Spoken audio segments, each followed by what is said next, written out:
Approximately 35 to 40 is. The average life expectancy for an average person is between 70 to 80 years. Very few people live to be 100. All of us are structured to believe 50 is middle age, because 50 is half of 100 and that half makes sense. But in reality, if you are in your 30s, you are right at the tip or in the middle age. This is considering you actually live past 70. If you take into context unforeseen passing like a car crash or numerous other things, that number is significantly lower. Working till you are 65 to retire is one of the biggest scams on the planet, and those who realize gets out before anyone else. Life is shorter than you think, so stop putting off things for later. Going on that trip later, asking that person out later, moving to a new country later. Welcome to reality. In your day. Yo, yo, yo, yo, what's going on, everybody? It's your boy FRE, $H Fresh at the Flyboy Way. That's THEFLYBOYWAY.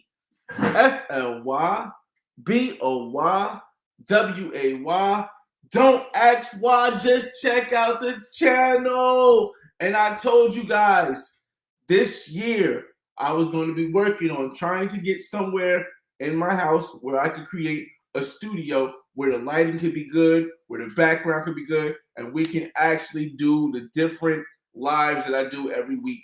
I know I haven't been live in a minute, but welcome back to a Money Talk Mondays. On this Monday, I feel as though we really need to have a conversation about designing your life to be the life that you want to live. Now, the reason why I say this is because a lot of people have been taking advice or living by the life that maybe their parents lived or their grandparents lived or the government teaches or the schools teach. But in reality, you only have one life to live, and you should probably plan it out as much as possible. Just think about this. I played that intro, and I'll probably play it again when we get more people in the room. But they've convinced people that midlife is about 50 to 60 or 40 to 60, right? But technically, most people pass away or die at the age of 75 or 74. If you're black, 74. If you're male, 74. So if you cut that in half, 37 is really mid-age. It's really midlife because 37 times 2 is 74. So if you think about this, if at 37 years old you have lived half of the life that you're most likely going to live, don't you think you should plan out the rest so you don't waste any time? Plan out the rest so it could be the life that you want to design and not the life that you were taught you should live? Well, I think a lot of people are realizing this, and one or two things are happening. One, the person is realizing that, wow, 37 is mid-aged and I haven't lived my life. Now I'm going to flip and I'm going to do whatever I can to live my life the way I want to live it, and I'm going to enjoy it. That's one side. The other side is, oh my God, I can't believe I'm halfway through my life and now I'm disliking everyone else who's going to do their life. So what I'm going to do is I'm going to base my life on what I was taught, or what the government teaches me, or what my grandparents teach me, or my parents teach me. And then they end up being miserable at the end of their life. So I've always been the type of person to plan out everything. I mean, literally, I think so detailed. Like when I do the Black Man's Guides to World Travel, when I when I'm investing in real estate, when I'm buying property, when I'm doing all this, I think so far through because I understand that if I'm blessed, and mind you, I'm just a kid from New Jersey, so I was happy when I made 25. I was happy again when I made 35. But as I've finally reached 38 and I'm over that midlife by average, I'm starting to plan not one, not 10, but I mean, not one, not five, but 10 to 20 years down the line. And I don't think that a lot of people do this. The reason why I say this is let me give you guys an example. Now, I've been traveling since, I'm shouting everybody out in the room in a second. Give me a second. Just want to go into soliloquy first. I've been traveling for 14 years internationally. Prior to that, since I was 18 and just graduated high school, I was traveling locally to BCR. Now, here's how I planned that out. At 18, I wasn't thinking about 2023. I was thinking about 28. Okay, so what can I do between now and 28? Or I wasn't thinking about 25, I was thinking about 28. What can I do between 18 and 28? Okay, now I can go to college. That's cool. I can do the rap thing. That's cool. But at 28, where do I want to be? And I said, I don't want to be living at home with my parents. So by the time before I turn 19, I already have my own place. I want to have a job that I'm consistent at because I know consistency is actually more important than as making a lot of money. So I got a job where I can be consistent and they don't fire often, and I was able to do it. 10-year plan. So the next thing I was like, okay, I want to try music. Now, if I'm going to try music, how long am I going to try music for? Because I don't want to be one of these people who are 30, 40. There's no disrespect. I don't want to be one of these people like who are 30, 40. And for those that don't know, a lot of these artists that are in the industry are like 50, 60. But I don't want to say pretend. They pretend is a bad word. They put out there that they're way younger than they are. But then when you start thinking the mentality, like, wow, no, and this is like I said, there's no disrespect to anybody. When Rick Ross dropped Every Day I'm Hustling, he was like 30, 32, 34. And I'm like, damn, that's crazy because you would think somebody would drop that when they fresh out of college or fresh out of work, like 20 something. So again, you have to design a life that's good for you. Now, there's nothing wrong with doing stuff later, but for me, I have a plan. And I'm going to tell you my plan, and I'm going to get to the room, shout you guys out. This is my plan. Right now, I am 38. I'm 14 years on YouTube, right? I'm starting to move over to trying to get this. I got 1 year where I'm going to do this film festival. I'm going to try to get my web series on Netflix or Netflix or HBO. If I don't get it on Netflix or HBO, then I can easily upload it to something like Tubi or upload it to Amazon Prime or upload it to something along that street. And that's not going to be hard.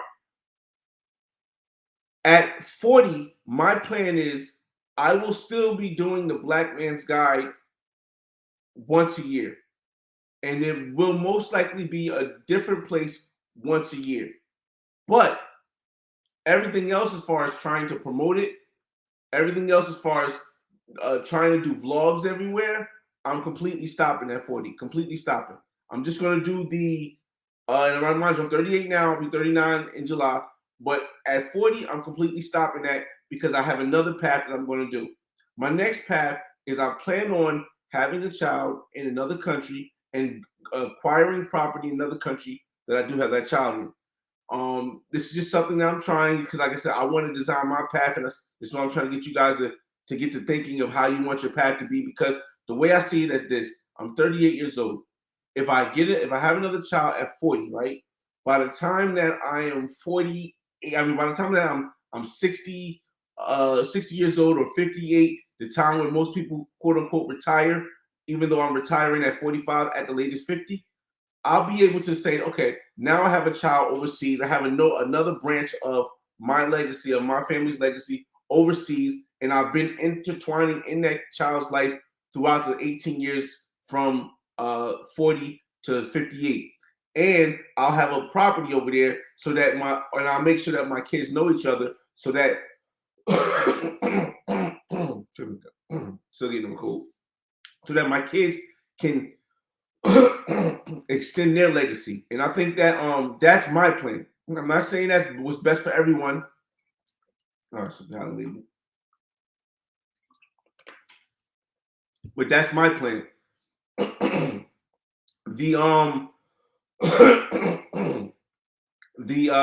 that 10 minutes I'll start shouting everybody out. The way I see it is this: a lot of people complain whether and I don't want to point out anything in particular, but right now there's a lot of complaining going on about what other people are doing. But even addressing people complaining about what other people are doing or addressing people complaining about what you're doing is taken away from you designing your life. It's a distraction. It's something that is not worth your time because we only given at most 75 years on average. Another thing, working, and in fact, let me shout everybody out before I get to the next one. Jay Brash, what's going on, man? In the room. Silk, what it do? What about if you have a child? Would that limit the life you want to live? Okay. So, Silk, right? My fault, Slick. Slick. Slick, I already have a 6-year-old son and a 15-year-old daughter. Now, my 15-year-old daughter is already in high school. She's going to be 16 this year. She's going to be a junior this year. Well, after she graduates, after she gets out of sophomore year. So, as a high school student, like, she doesn't need me to be there every day. Whenever she needs me, she calls me. I'm there. We don't live that far away from each other. It's accessible. My son, though, is 6. So I need to be within at least a 3 to 4 hour flight from my son. And I can't, I won't, my fault. I don't think that will be right to do until he's in high school. So until he's in high schoal, I'm in at least a 45-minute to hour drive from him.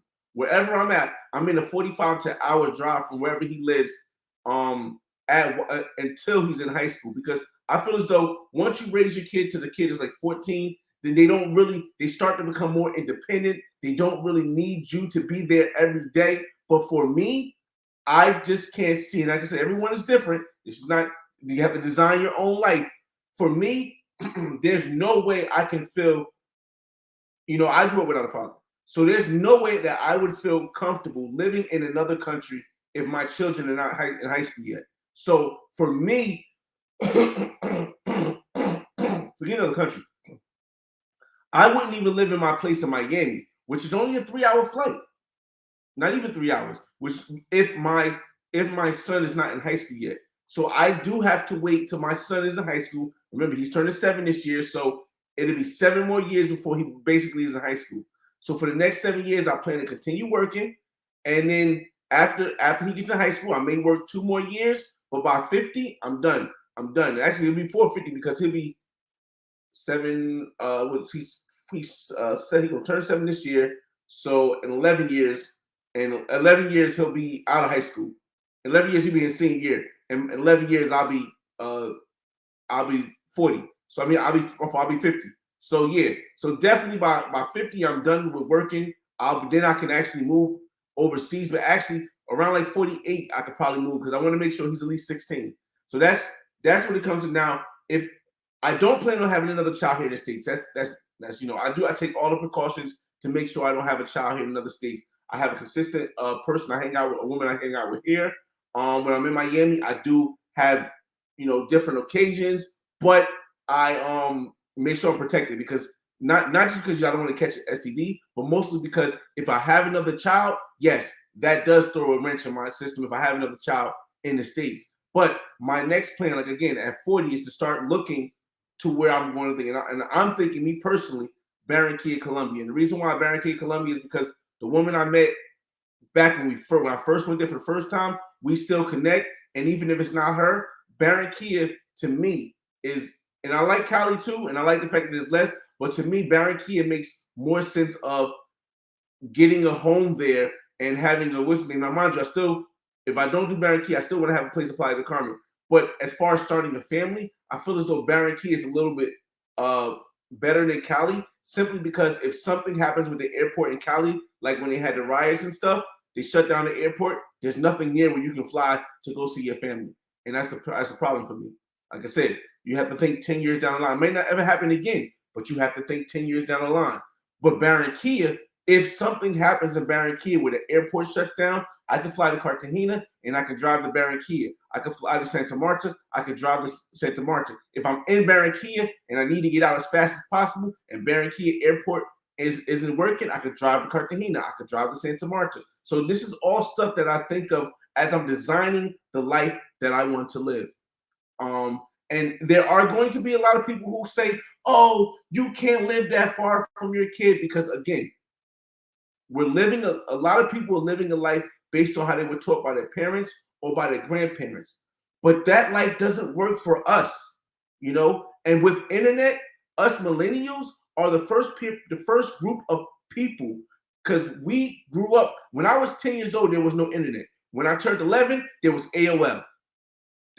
Exactly. So we're the only people that grew up in a place where we have access to communication around the world through this. Look, just think about this. There's 25 people in the room right now, not to mention everybody that's going to watch it later. How many locations do we have in the room? Real quick, wherever you from, shout your city out. Shout what city you are out right now. This is never possible before. So I can if I'm in Miami and my daughter is in high school and I need to FaceTime her, I could talk to her. And another thing we have, another thing I did with the design. Let me get y'all comments some more too. Another thing I did with designing the life that I want to create, the life that I want to live. I realized that if I am going to be a person who lives overseas, if I am going to be a person who lives in another state, I have to make sure that even when I'm not here, things can get taken care of. See, this is all stuff that I do before I'll preach to other people. Like I said, not saying anything about anybody, but this is all the stuff that I do and I show on my channel before I preach to other people about moving other places. Now traveling is different, because I feel as though, you know, a lot of people are saying that, oh, people only travel for this and people only travel for that, and people travel because they can't do that in the States. And I say, hey, before you can change the way you move, you have to change the way you think. But sometimes you have to see what's possible before you can change the way you think.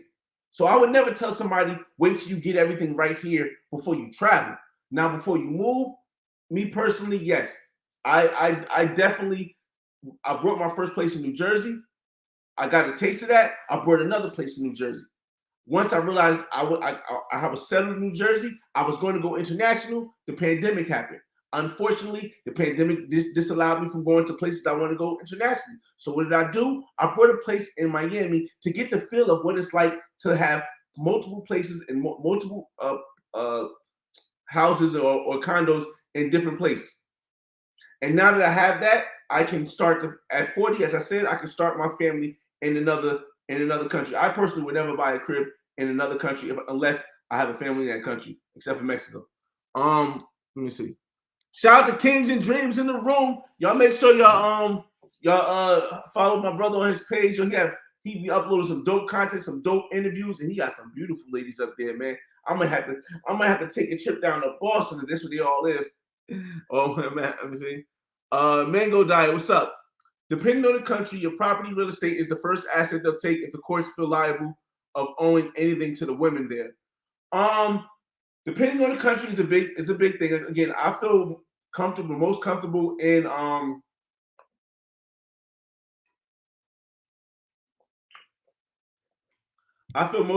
Mexico with purchasing a property. However, I've never seen anyone who wasn't married. Now, mind you, when you marry, that changes the whole dynamic. But I've never heard or seen of anyone who has got their condo snatched from them in Colombia, in Brazil, or in Mexico because they had a kid with a woman and something went down. And like I said, and something went down wrong. I've never seen that. Now, DR, I don't know. Thailand, I don't know. Costa Rica, I doubt it too, but I don't know. But those other places, I never heard of anything like that. The whole thing is this: if I'm having a family in another place, I'm going to start renting. I'm going to start by renting. But eventually, if my son or daughter, and it is proven that it's my son or daughter, lives in another country, I'm going to buy that place. And I might not put it in their name right away, but I'll have some kind of trust where it goes directly to them so that they can have it in their country. Because here's the thing: a lot of people want to go buy properties in other countries, right? But their kids live in the States. And then it's hard to imagine if your kid really is going to want that place in Brazil, or want that place in Dominican Republic, or want that place in Thailand. You don't know if your kid's going to want that. But what you do know is that if your kid is trying to sell that property, it's going to be very difficult if they're a kid who doesn't want to travel internationally, if they're a kid who doesn't want to have a part or doesn't want to deal with whatever they got to do in that country where you own property. So again, for me, it only as I design my life, to me, I realize it only makes sense to buy property in the country, aside from Mexico. It only makes sense to buy property in that country if you have a kid from that country. Because after you are deceased, and remember, I've actually been through the process of probate and all that stuff when somebody was deceased. It's horrible, bro. And that's just if in the United States. So can you imagine what it's like in another country and your kids will have to do that? Yeah, so no. Me personally, I don't think that they will snatch the crib from me. I don't know any places that will. Okay, see, look at Texas, California, Montreal, Canada, Texas, DC. Look at that. Never was possible before our generation. Before our millennial generation, it was never possible that we can live on two sides of the United States, north, south, and in the west, and in the middle in DC. Listen, and so you got to maximize that. As you design your life, this is a lot of stuff that I think people don't take into consideration when they design their life. A lot of people, and I don't want to just say it's black people, but it's Americans actually, it's United States citizens. A lot of United States citizens are taught to be reactive. Reactive meaning something happens, I react to it. But when you do that, you're mostly using your emotions unless you plan it out. And I think that when you use your emotions, a lot of things can go wrong, and then you got to keep reacting, and that leads you down a path that you don't want to go. So again, if I am not the person who can speak to somebody who's already 60. I can speak to you, and I can give you the insight I know, but I can't tell you how to live your life plan once you're 60. But as a 38-year-old man, as a 25-year-old person, as an 18-year-old person, maybe even as a 45-year-old person, I can tell you 10 years is all you need to set your stuff straight so that you're in a predicament where you can do what you want and design your life. It's 10 years. No matter what the real estate is at right now, no matter what the interest levels is at, 10 years is all it takes, man. That's all it takes. Mr. Miyagi, what's good, bro? Most courts overseas side with the local. Look, they can side. Here's the thing. It's a difference with siding with the local with what they want. Like you might have to pay them. I don't know anybody overseas except for in the DR and like one of the Caribbean. I know somebody in the Caribbean. The DR and I think either Jamaica or Trinidad, where somebody is actually paying child support, who has to pay child support from the states to that person. Only two places I know where that occurs. So again, it's just a personal thing. I've never heard of the courts overseas taking a property, maybe in Thailand, because in Thailand you can't own the property outright, which to me is just ridiculous. But you can't own the property outright. But I've never heard of a country taking the actual property from the guy who owns the property. I know in DR they have something where if the woman lives there, she can claim half, or she can claim you got to force it, something like that. But I'm taking a property. I've never heard of it. I'm gonna give me an example, bro. All right. So again, here's the whole thing about this, fellas. Is I'll play this again since we have more people. We have 30 people in. I think you guys really should like. I heard this and I was like, yo, this is crazy. I'm gonna share the screen with you guys again. Hold up. Let me put myself down here. This is on Dion Cole's page, and I was looking for this for a long time, but I found it. Hold up. 50 is not middle age. Let me start to reset this so it starts from the beginning. You ready? What a sound. Hold up. Let me start one more time. I want you guys to hear it from the start. 50 is not middle age, approximately 35 to 40 Fair years. use. The average life expectancy for an average person is between 70 to 80 years. Very few people live to be 100. All of us are structured to believe 50 is middle age, because 50 is half of 100 and that half makes sense. But in reality, if you are in your 30s, you are right at the tip or in the middle age. This is considering you actually live past 70. If you take into context unforeseen passing like a car crash or numerous other things, that number is significantly lower. Working till you are 65 to retire is one of the biggest scams on the planet, and those who realize gets out before anyone else. Life is shorter than you think, so stop putting off things for later. Going on that trip later, asking that person out later, moving to a new country later. Welcome to reality. Yo, listen, man. Let me put it back on. I see I missed some questions. I'm gonna go back to the question, but let me see. All right. Again, y'all. It's this whole. I don't want to sound like a conspiracy theorist. I don't want to sound like this person that's so against the government. We'll talk more about it because I feel like talking about it too, about the United States and stuff like that. But you have to learn how to break away from what we've been trained to do, because what we've been trained to do is to fail. In the United States, and it's not just Black people. We might be at the bottom of the totem pole, but it's not just Black people. From the school systems to the stuff they allow in media, to the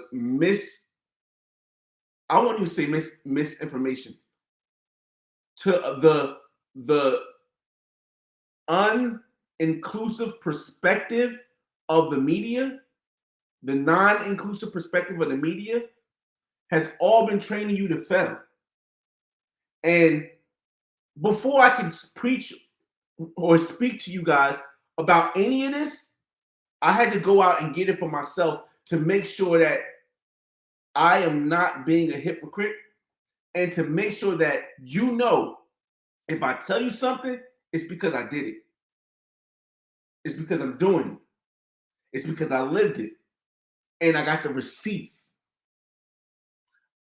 I would not be talking like this if I didn't own two cash flowing properties in New Jersey, a condo in Miami, cars, a lot of other stuff, technology, all this stuff. If I wasn't stable in here, if I wasn't with my kids when they're at every will, if I wasn't, you guys see, if you've been following me for a long time, you guys seen, I got my son this weekend to get too. You guys see my son being on a thing. My daughter didn't want to be on YouTube this year, but you guys see her in the videos too. Me taking her to Miami, me getting her stuff for school, me buying stuff, because I think this is a part that you have to show as well. I can't just show you all the good parts. I can't just show you me with a bunch of beautiful women, me doing stuff like this. And I work super hard. For you guys are watching right now, I posted like 20 shorts today. Why? Because I understand the people that come behind us, because of the education and how the education is working and how the media is working and how social media is working, they may not have the attention span that us millennials and people who are higher have. Their attention span might not be as long. So you have to go to where they're at with the information that can help them exceed so they can design their lives. And that's what I'm doing why I post so many. I've been posting so many shorts this month, and it'll only be for this month. After this month, I'll have everything out. But that's why I'm posting so many shorts this month, because I need to go to where people's at. I'm not one of these people who preach in a pulpit. I'm from Newark, New Jersey, bro. Like listen, I'm not one of these people who say, I'm from a rough area and I was dead broke. I didn't have it all. No, I'm somebody who's telling you, bro, when I grew up in the 90s and in 2000 in Newark, it was crackheads all over downtown Newark. And I went to Science High. This is back when it was at a beer factory. That's only because I was smart. But I also went to Catholic school, so I understand the other side as well. Because I think life is about balance. Too much of one side, for me, doesn't work. But let me get you back to your question. I appreciate y'all for listening. At that part. C-Spill, what's going on? Travel Squad, what's up? Jay Brad says, choose wisely, bro. Picking the mother of your child is one of the biggest decisions we make in life. It is. But the issue, with picking The issue with trying to pick your child's mother to be the best child's mother for you is that you never really know how they will be until after you have the child. You can say, oh, I want to get this woman that comes from a good family. Her family has money. She has a job. She has a car. She works. She does all this stuff. But you don't know if after she has that kid, if postpartum tears her apart, she becomes an alcoholic. And you got to all of a sudden go get your kid in the middle of the night 3-4 times a month. You don't know what's possible. But if you plan out, at least you can have an option to do that. And I try to tell people, look, where our ancestors, and I'm now speaking as a Black person, where our ancestors messed up, and like I said, I respect my ancestors. I respect the people who came forward. If it wasn't for them, I wouldn't be the person I am now. But I know where they messed up. Where they messed up is they kept fighting social issues. Social issues. They wanted to vote.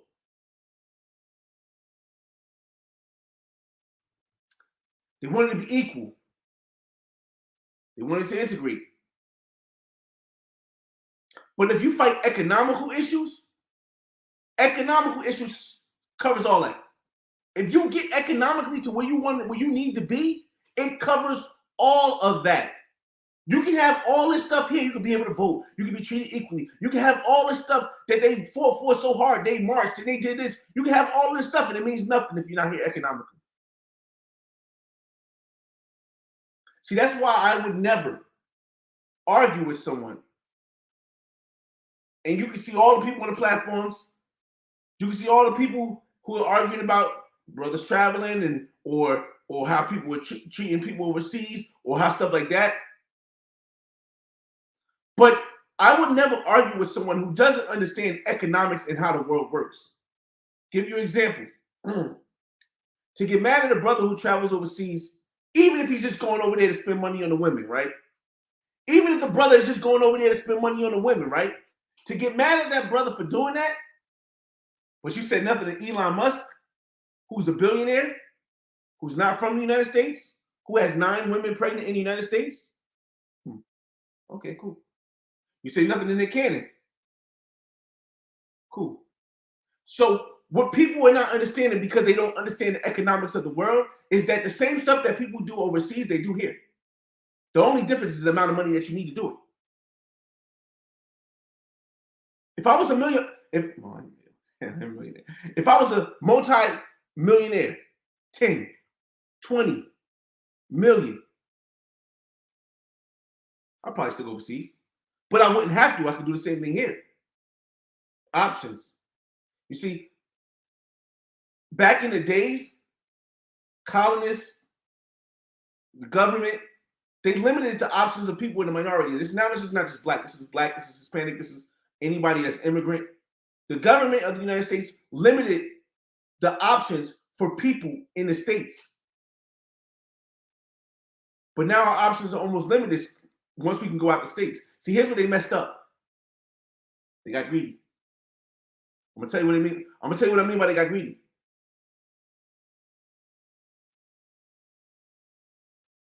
The United States is #1 economy. If you make $50,000 a year, which is about average, a little bit above average, honestly, because average is like 45. If you make $50,000 a year, you're in the top like 2 or 1% around the world. But they forgot the black people who wanted to, who and immigrants and stuff that they had at the bottom. We're at the 1% around the world. So once we change our mentality to see how the world operates, it's gonna be over. The control is gone. Because too long people have been trying to kick the ball with each other. But I just take my ball up and go elsewhere. So, man, listen, you got to design your life, man. Once you open your mind to realizing what's possible, and yes, a lot of people say, "Oh, I can't stand these Pookies and Ray Rays that go overseas and they throw money in the air and they just go over there to bang chicks." Does that make you better than them? No. Everyone learns at a certain rate. We all were Pookies and Ray Rays at one point, whether in the States or abroad, until we learned a different option. The option that's been hidden for us for so long. And this is not a black thing. This is an American thing, a United States thing, rather. The option's been hidden for so long. We were all Pookies and Ray Rays. So I'm not going to knock that man. He goes over there just to get women. If he feels though he wants to, or he has a better chance going there just to get women, let that brother go get women. Let that sister go get men. Because if you're trying to hold back people or judge people because of their options, because they're exploring their options, well, that makes you just as bad as the colonists who colonized the world. They colonized India, colonized Asia, colonized Africa, colonized us blacks in the United States. What makes you any different if you're judging everybody else for taking their options from the people who stopped everybody else from having options? You're not. You're just not. So let me answer some of your questions, y'all. Salute. Let me see. Multiple kids, different baby mamas. Sorry, man, but I see the pattern. Again, this is what I mean. It's a different legacy. You see, we were taught that. Check this out. Let me. And we're just having a conversation. We're not arguing. We just have a conversation. Check this out. We were taught not to put all your eggs in one basket, right? I know I was taught that. If you were taught not to put all your eggs in one basket, put one in the room right now. But make sure you only have kids with one woman. Make sure you only get married to one woman. Make sure you only have a family with one woman. United States propaganda. What happened to not putting all our eggs in one basket? No. That doesn't assist us as a nation. As a nation, we can't have you having a bunch of children all over, because if you have a bunch of children all over, we're not getting all the money from that. We're not getting all the benefit. We can't track where you spend your money. You got kids in Africa? We can't track you spending your money over there. You got kids in Asia? We can't track you spending your money over there. You got kids in South America? We can't track you spending your money over there. No. Everyone in the United States needs to have one family, a white picket fence, a big house, mother, father, same house. No.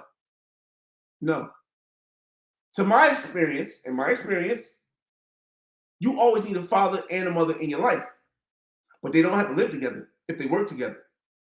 It's actually bigger and more of a problem. Just think about this. Just think of the logic behind this, y'all. Think of the logic behind this.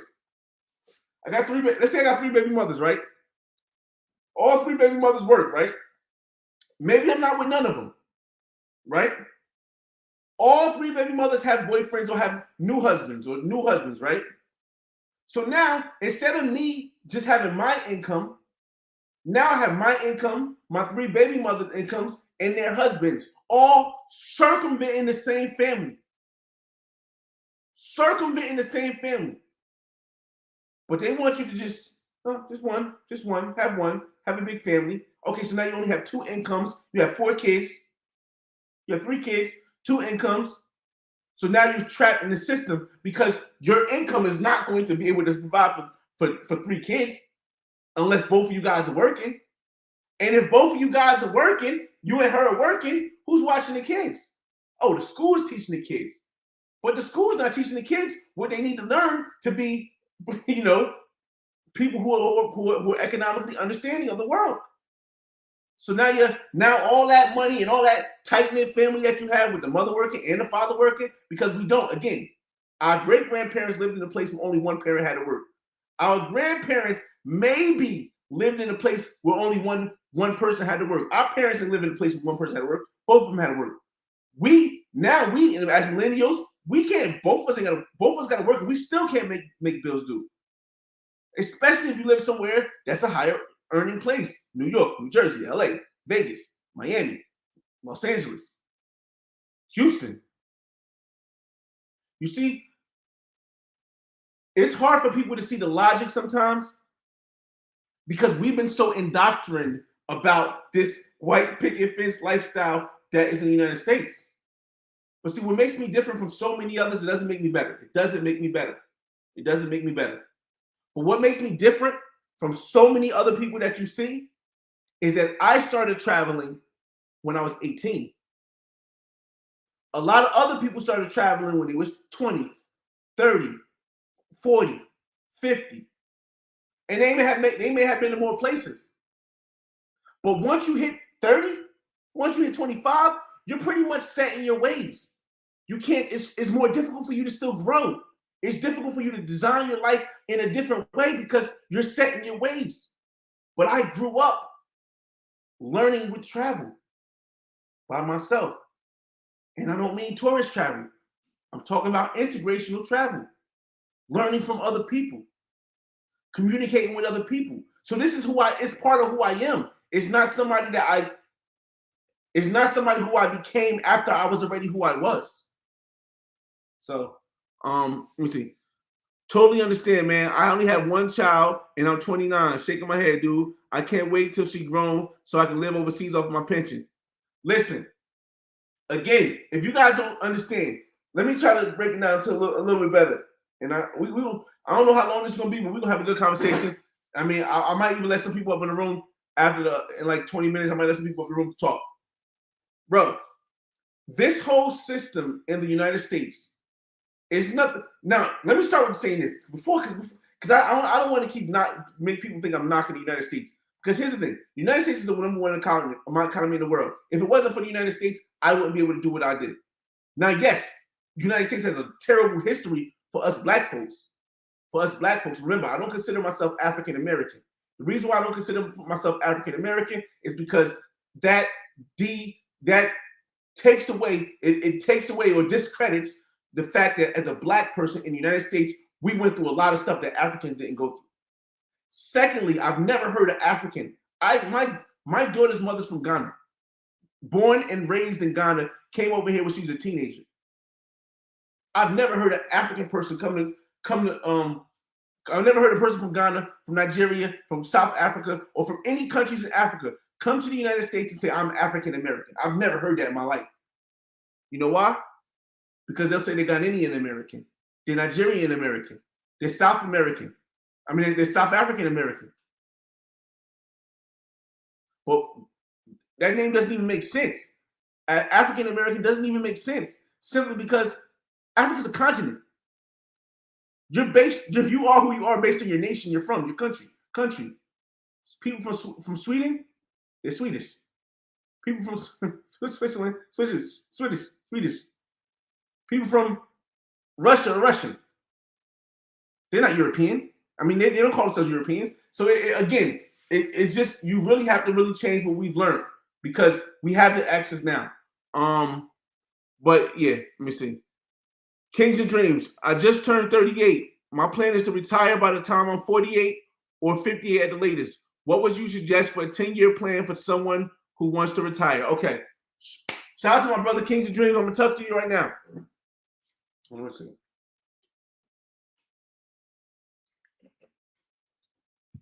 The first thing you have to know about retirement is that currently, last year or the year before, the retirement age was 65. Before that, it was like 63 or 62. Before that, it was like 57. If you haven't noticed, every 4 or 5 years, they push the retirement age back. I believe the retirement age now is 67 before you can get a pension. Before you get your Social Security that we pay for while we work. By the time we are able to retire, or by the time we are like 50, the age might be 70 years old. And most people die at 74. So the first thing you got to realize in your plan is that don't rely on just your Social Security or it at all, because it may not be there by the time we get there. And if it is there, they'll push that age back, so you might not be able to get it. First thing. So if you're not relying on your Social Security, you need residual income from somewhere that's consistent. My suggestion for everyone is to get a multi-family property, which you can live in one of the units, whether it's the basement, whether it's the attic, the first floor, or the second floor. The reason for this is because if you are receiving income from a property that you can still live in, now you have the availability to pay your mortgage with someone else's money and go live overseas if you want to. But here's the thing, and here's the thing what people don't understand. If something goes wrong overseas, you can still come back and have a place that you can live rent-free. That knocks off all the people who think you have to be a multi-millionaire to retire at any age. That knocks off all the people who think you got to have millions of dollars in dividends. Because here's the thing.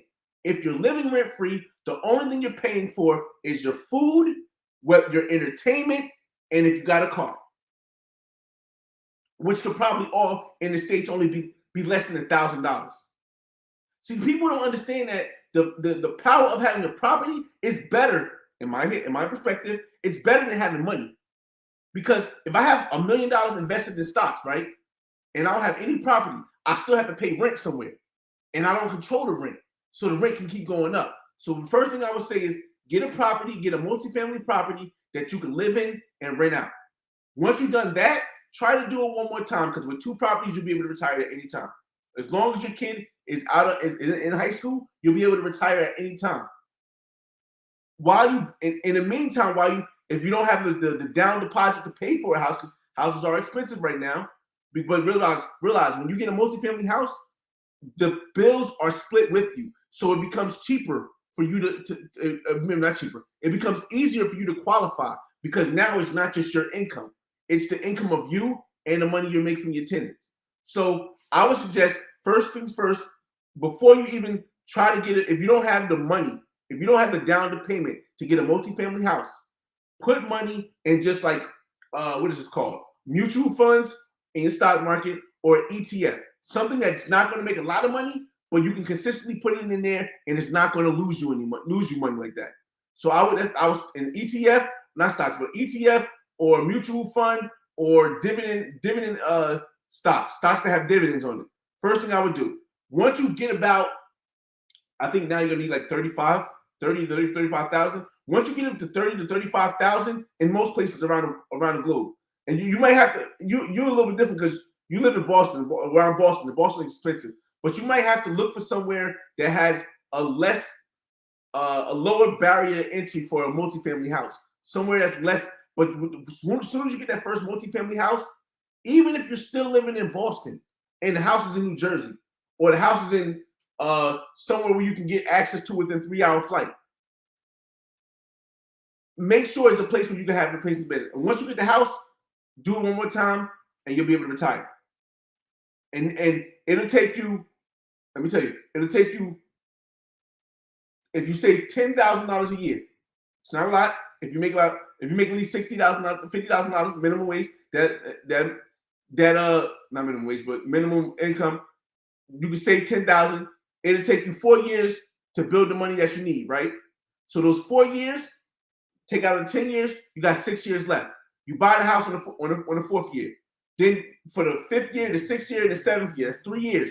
You refinance the house, you take that money out, you buy the next house. 7th year, 10th year, up to the 10th year. Now the 10th year, you have 2 houses that's paid off, that have cash flow property, and now you can retire. And by that 10 years, your son will be already in high school. Boom, 10-year plan. Let me see.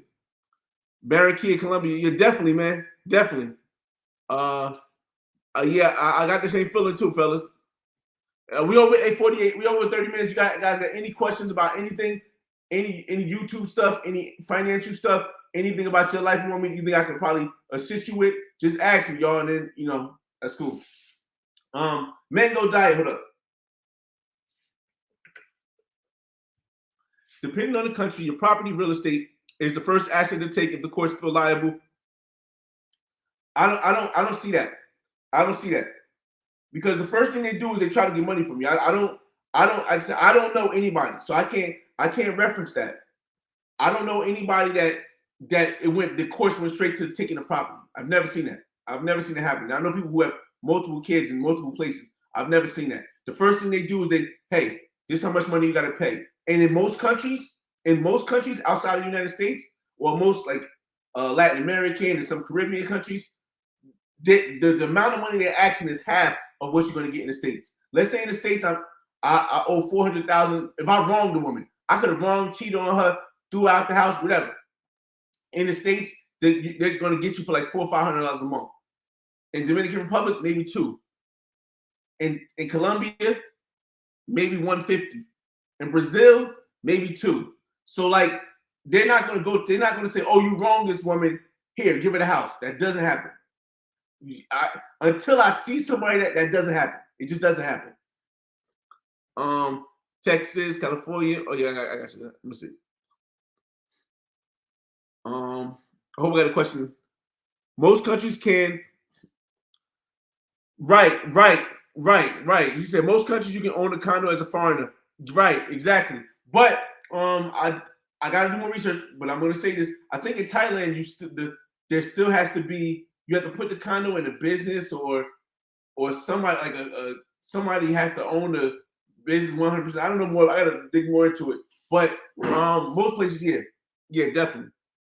But I personally wouldn't really want land in another country. I wonder if it's land like my place I have in Jersey. It has to be a place I can get to and I have access to. It's cool, Tev King. You can own the property, but bring in problems to yourself by allowing easy access to others to occupy it, especially a woman with your kid. Here's the thing, though. I guess I look at things different. If the kid is proven to be mine, what you want me to do? I don't. Every one of my children is going to have a house. Every one of my children, if not a house, to have a condo. Every one of my children that I have is going to have a house or a condo whenever it's my time to move on. That's just the way it is. So I wouldn't put it in his name overseas until he's old enough to do it as he wants to, or do it as she wants to. Because you put it in their name overseas, then the mother can take it. I would let them stay in my condo, and I would go back and forth. If I want to smash something over there else, I'll just go rent another place out because I want to respect the house that I have in that country. To know, hey, when I'm going, I got my ring camera at the door. You're not bringing no guys in here. Your family can come over, cool. When I'm here, I'm not bringing no women here either. I'll take these women to other places. But regardless of what it is, it's all about how you build a relationship. Like a lot of people, they want to have kids with a woman overseas. She's so beautiful. I want to have a kid with her. I want to be in love. I want to do that. But that's not how I think. I don't think like that. I design my life differently. The way I design my life is I base my desire on having a kid with you based on your personality, based on the way you think.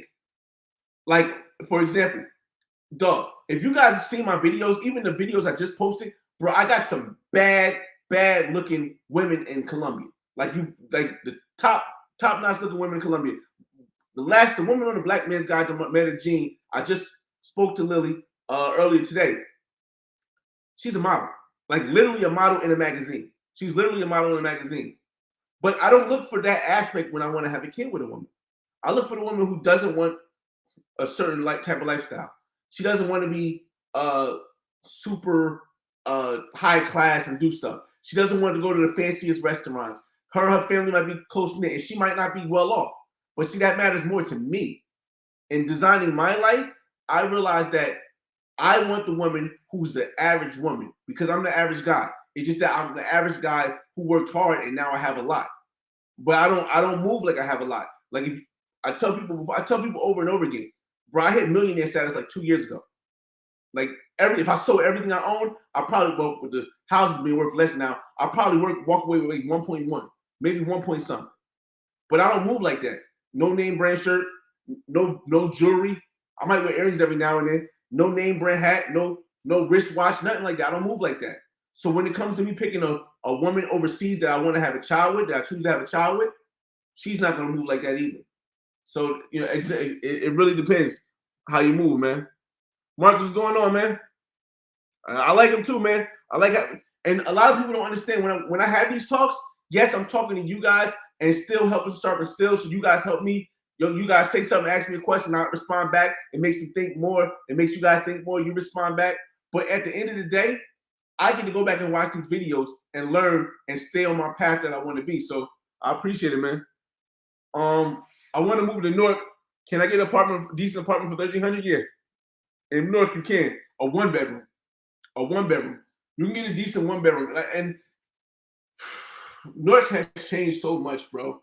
Like Newark has changed so much for the better. Maybe I should say better. Newark has changed in the sense of, damn, I don't want to say it like that. People are investing in Newark now. That's what I'll say. People are investing in Newark now. Where when I grew up, we never had a ShopRite on Urban Turner. Never. Couldn't even imagine having a ShopRite on Urban Turner. Urban Turner is like a hood. Matter of fact, it is a hood. Got a shop right there. Big Denny's, big stuff. Shaq built a big building. We got a movie theater. We got a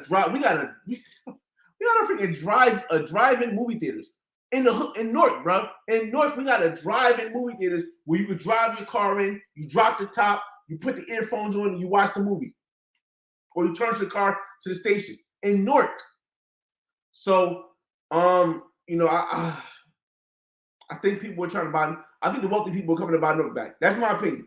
My opinion is that the wealthy people are coming to buy. I'm not going to say what any kind of race, any kind of people. Just people who have money are coming back to invest in Newark. We got a Whole Foods downtown, so it's going to be on the rise.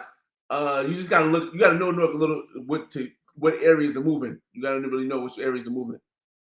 Brandon, what's going on, man? You know what?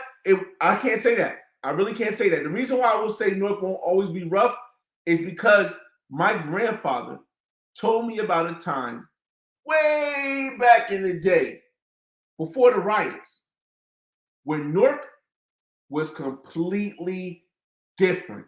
My grandfather said he went to West Side High School. I looked at him like, you went to where? Nah, ain't no way you went to West Side High School. And then he went on to say, and I was like one of 3 black people in that school. I said, what? We talking about the same West Side? Like Rough Riders? Nah. He's like, no. Newark was all Caucasian and Italian before. It was never all black. The black people lived mostly in like Irvington or on the skirts of Newark. It was never that way. Things usually revert back to the way things are once things get better. New York is just getting way too expensive. A lot of New Yorkers are coming to New Jersey and buying, and they're getting up. So everyone has an opinion, but I don't think New York is going to be rough too much longer, man. I don't think it's going to be rough too much longer. And yeah. Like I said, I was lucky enough because I grew up with here's the thing. I grew up between Newark and East Orange, mostly in Newark. My family's from Newark. They're from Urban Turner Boulevard. We moved to Wellsburg section. And my grandfather and my grandmother split, and my grandmother moved to the Upper Wellsburg section. My grandfather moved to East Orange. That's why I'm a mixture of both. But East Orange was an all-black town, so I grew up with super pride in myself and pride in how I moved. And Newark was so diverse. I was able to love everyone. I had white European friends. I have Indian friends. I have Native American friends. I have Hispanic friends because I was in and out of Newark all the time. So yes, the diversity and location of Newark is prime. Which is the main reason why it won't ever get back as rough as it was, because it's a prime location and people are not able to afford stuff in New York no more. So they buying everything up in Newark. Pookies and gangbangers were people I looked up to growing up and looked down to as an adult. See, I never looked down on anybody. This is a perspective. I never looked down on anybody because not everybody had the opportunity that I had. Yes, I love my mother to death. My mother was in and out of the mental institution my whole life. But when she was there, she showed all the love she needed. And because I knew her condition, I could never judge her for it. I could never look down on her. As a matter of fact, I looked up on her because she kept herself in good enough condition to put me and make me the person who I am when it comes to love. And I have my grandfather who showed me the business aspect whenever he was around. Because like I said, he was a businessman. He was an accountant in East Orange. He moved around a lot. But I understood, even though I still lived in the hood, not everybody had that balance. They didn't have somebody to show them love. They didn't have somebody to show them business. So for me to ever look down on somebody because they're gang banging, because they're selling drugs, because they're doing this, they're trying to make a living, when I don't know their story, I could never. I would never. Even at this point where I'm a millionaire now, I still go down to the hood and people respect me because I respect them regardless of what they make, regardless of who they are, regardless of who they do, because everybody ain't had the same availability, bro. Everybody just ain't had the same availability. And I think a lot of people who didn't really, and I'm not talking about you, Mango, but a lot of people who didn't really go through a struggle, like, bro, I've been in shootouts, bro. I've been stabbed before. It's other stuff that happened that I'm not proud of. But, bro, I never would judge somebody who goes through that, man. That's just me. Let me see. Let me see. All eggs in one basket as a application. Everybody has a different opinion on that. Let me see. LaQuinta Fox, what's going on, man? He says the concept of not putting the eggs in one basket doesn't apply because the large majority of men with one child can't take care of their needs and can't prepare for one child for success. See, that's a different aspect, though. It actually still applies, but you remember what I said in the beginning. You have to be able to take care of your own. Again, the reason why I don't live overseas, even though I could, is because my son is not in high school yet. You have to be responsible. That has nothing to do with not putting all your eggs in one basket. That has to do with being what I consider a man that's taking care of responsibilities, knowing the type of place that the United States is for us people that have my complexion. And knowing that even though my son doesn't have my complexion, my son is still a black kid. So I have to be there for that. That's completely separate from being putting all your eggs in one basket. Again, you ain't got a bunch of eggs. You can have a bunch of eggs if you have no basket to put them in, but like that's not taking care of your responsibilities in my head. Again, that comes first before I even thought about this whole thing. Oh no. Before I thought about traveling internationally, I took care of home. Before I traveled to Dominican Republic, the first place I went, I had already been to California. I've been to North Carolina, South Carolina. I went to homecoming at Howard. I have been to Daytona Beach in Florida. You see, there are prerequisites that people miss. That's why I show you all the stuff on my channel. Like if I showed you guys my channel, again, hold on a second. Let me just show you my channel real quick. Show you, because a lot of people don't go to the channel. They just watch a lot of people watch the videos that they really like, but they don't see the channel. But look, share the screen. I show you all the steps. Yes, I show you the Black Man's Guide to World Travel because that's important. But even before we get to that, I show you how to travel the United States. So you can know you have options. And I show you how to travel the world. But I don't just show you how I travel the world. I give you a financial independence planning and passive income way of how I did it. Because without all of this, it's a pyramid. Again, I tell people all the time, and I know you guys might be tired of hearing this, but I'm gonna tell you, life is a pyramid. There are 3 levels: mental, physical, financial. All 3 levels has to be in perfect order before you start doing stuff like I'm doing here. In my mind, all 3 levels have to be in order. Your mental has to be right. How do you think? Are you able to move around? Are you able not to get emotional? Your physical has to be right. You don't have to have a 6-pack, but can you move around? Can you boogaloo? Can you jog? Can you weave? And then your mental, your financial has to be right. Do you know about passive income? Do you know about financial freedom? Do you know about financial literacy? And then everything else comes. You see, everybody else, a lot of people, they see this. They see the Black Man's Guide, and they just want to jump into travel. But I would never teach anybody like that. I would never say, come on now, move over. Because that's not how I learned. So again, before you put your eggs in any basket, financially educate yourself first. Make sure you're mentally able to not react, and make sure you're healthy and able to move around. Let's see. Crypto tribe. Hold on, I gotta get some water, y'all. I've been talking for a while. I gotta get some water. I don't know how long this live will be, but we're gonna be on it, man. Hold up.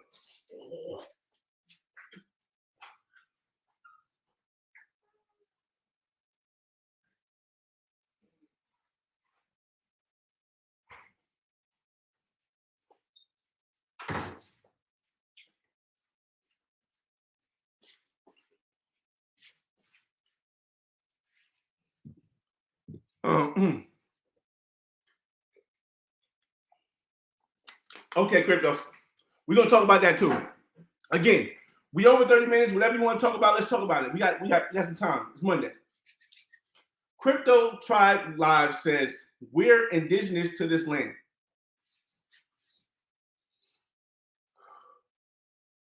Here's the thing. History has been told by the victor. We only know the European perspective of history. That's why on my channel, I always push the Black perspective, which is more inclusive of everybody. Because if you know hip hop, do you know hip hop is integration of all cultures that started from Black culture and is around the world. See, there's integration and there's colonization. I have a video about that. Integration and colonization. We don't know the history, really. We were told for so long that we've come from Africa, and then we were slaves, and we came from Africa, and then it brought us here. But history is so one-sided or one opinion that we don't know if we were literally already here. And all of the pictures in history that show people coming to America, there was no slaves sitting with their feet down. So we don't know if maybe we was here and they erased that. They burned that. We don't know. The same way they burned the Mayan stuff. We don't know. So I don't focus on that.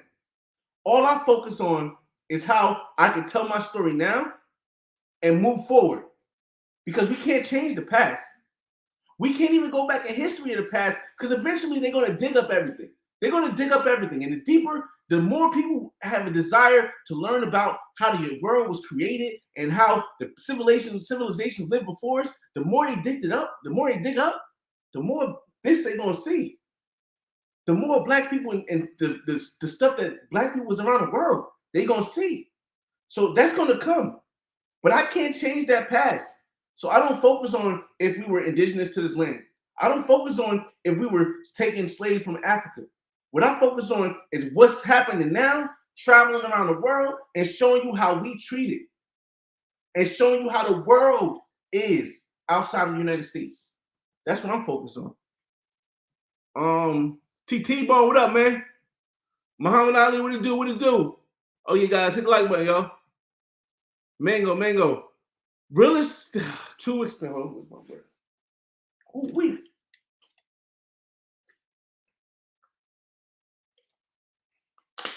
All right. Real estate is too expensive of a start. Which two?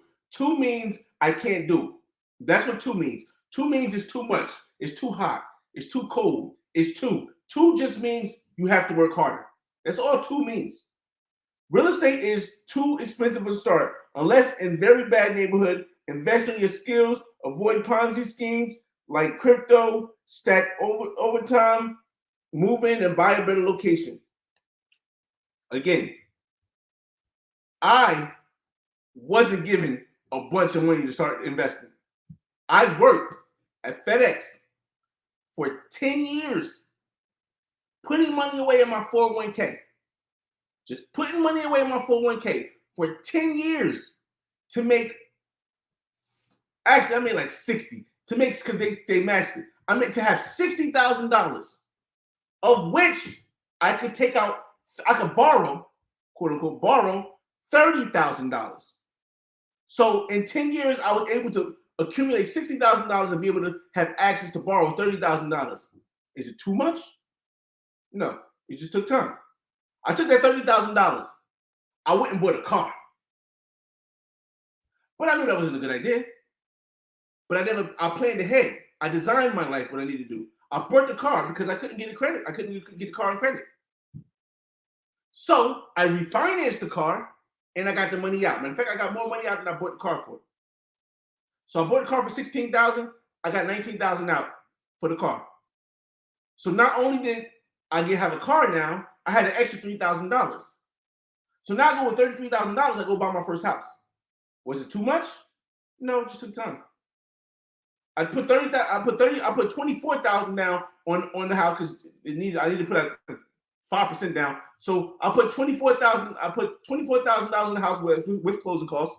And I used like $4,000, $5,000 to buy this laptop and to fix up the apartment, right? So I end up having like 4,000 left or something like that. Cool. Bought the house. Cool. Next year, refinance the house. No, my fault. I took a HELOC out. $20,000 plus the money I had left over was like $4,000 or something like that. 24,000. And guess what I did? I bought another house. Back to back, 2 different years. 2017, I bought my first house. 2018, I bought my second house. At no point did I ever say it's too expensive. I said, how do I find a way? How can I find a way to do it? It's still possible now. Yes, houses are expensive, but it's still possible now. You just got to know how to do it. And yes, my first house is not in the hood. My first house is in West Orange. It's a good section of New Jersey. My second house is still not in the hood. I'm in Newark. It's not in the hood.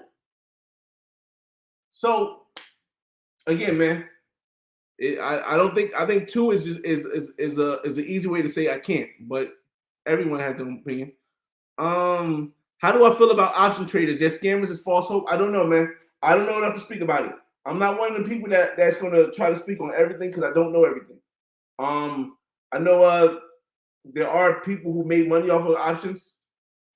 I did stocks for a little bit, but I didn't do options. I tried to read an options book. I didn't really click with it, so it really depends. At this point, I don't really need to do it, but I wouldn't do it. But that's just because I'm where I'm at now. Muhammad Ali, I've been looking into finances. The plan is to retire as early as possible. Passive income equals to a salary. That's good. I achieved this. Wait, to achieve this, you need to invest $700 a month for 25 years. No, I don't think so. No, that's the I don't want to say scam. That's the propaganda. No, I don't say propaganda. That's one way. How about that? I'll say that's one way. I didn't need to do none of that. By the time I had my second house, I was financially free. I never $700 a month. I don't even think I had $700 a month. Remember, I just took 10 years to build the 30,000 that I needed. It was really 60,000 because my company matched it, but I took 10 years to build the 30,000. It wasn't $700 a month. Yeah, definitely wasn't $700. I don't know, man. I definitely had 700. So it's not. Yes, that way might work, and everyone has one way, but that's not the way I use. Again, I took 10 years to do it. I wasn't in no rush. At the time, I started working at 18. I started investing at 20. I started investing at 20 by 32. So I might have took 12 years. So by 32, I got my first house. So the thing is that a lot of people want it now. But if you want it now, yeah, you might have to invest $700 a month. You might, if you want it now. But I'm 38. If I got it by 48, I'll be cool. If I was 48 and I got it by 58, I'll be cool. Now, again, after 60, I said, I don't know. Because most people, again, midlife is 30, 37. Most people die at 74. So at 60, I don't really know if I want to do all that way. So it really depends, man. Adam Hudson, what's up, man? Do you think it's harder to get women in your 30s and your 20s, 30s or your 20s? Also, how old are you, family? I'm 38. Do I think it's harder to get women in your 30s or 20s? It depends. The reason why I say it depends is because in your 20s, normally in 20s, you don't have a lot of money. But you are connecting with women who are 19, 18, 20, 21, And those women are usually not the women that want to have a long-term relationship. They're either in their business aspect of things, or they just want to have a wild girls' time. They want to be in a phase, their H phase. So that could be easier. But at the same token, when you're in your 30s, now you have money. If you know about travel, you have money and you travel, you can't beat that. You can't beat that. Now, if you don't know about travel, but maybe you live in a area like a metropolitan area where there's a lot of women, maybe you spend a little bit more money, but it's possible. But honestly, bro, I'm gonna have to. If I had to pick one, I would say if you have money, your 30s. If you don't have money, your 20s. Because in your 20s, you really don't need money to get 19 and 21 and 22-year-old women. But in your 30s, if you're international and you got money, and I'm not even talking about just pros, and that's the thing. I'm just talking about in general. If you're international, you got money, bro. All is yours, bro. Yo, that's one thing I want to say too before we get to the next question, next comment. It's unrealistic to think that if you have money, you're not going to have a quote unquote easier time out of the States. You're not. You are. I don't care how you look. I don't care your personality. If you have money, you're going to have an easier time because the way the world works is economic. And this is what I was saying earlier. The way the world works is an economical world. It's not, oh, you're taking advantage. No. It's not, oh, you only want them because they only want you because you got money. It's not. This world is an economical world. It's the same way in the United States. As the same way in what people consider a third world country. It's the exact same. It's just the amount of money is different. It's the only change. The laws and the amount of money. That's the only thing that changes between the third world country and the United States. So, yeah. My fault. Your property is held as an asset to obligate you to comply. Yeah, I don't know. I don't know. I just, like I said again, I've never seen anybody take anybody's property. So I mean, if you're not going to comply to $100 or $200 a month for a property that you pay $60,000 on, you probably deserve to get your property taken. I don't know. Muhammad Ali, once you have passive income at say 55 years old, your kids inherit at least $1,000 a month passive income, but your kids need to reinvest in their personal salaries for 20 years to build wealth.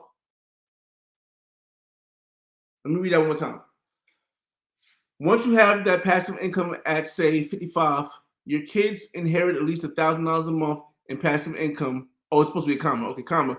But your kids need to reinvest their personal salaries over the 20 years to rebuild wealth. Here's the thing where it messes a lot of people up. A lot of people, when they pass down houses, when they pass down their houses to their kids, they usually have a one-family house that the kids will have to pay property tax on. So it's not an income-producing property.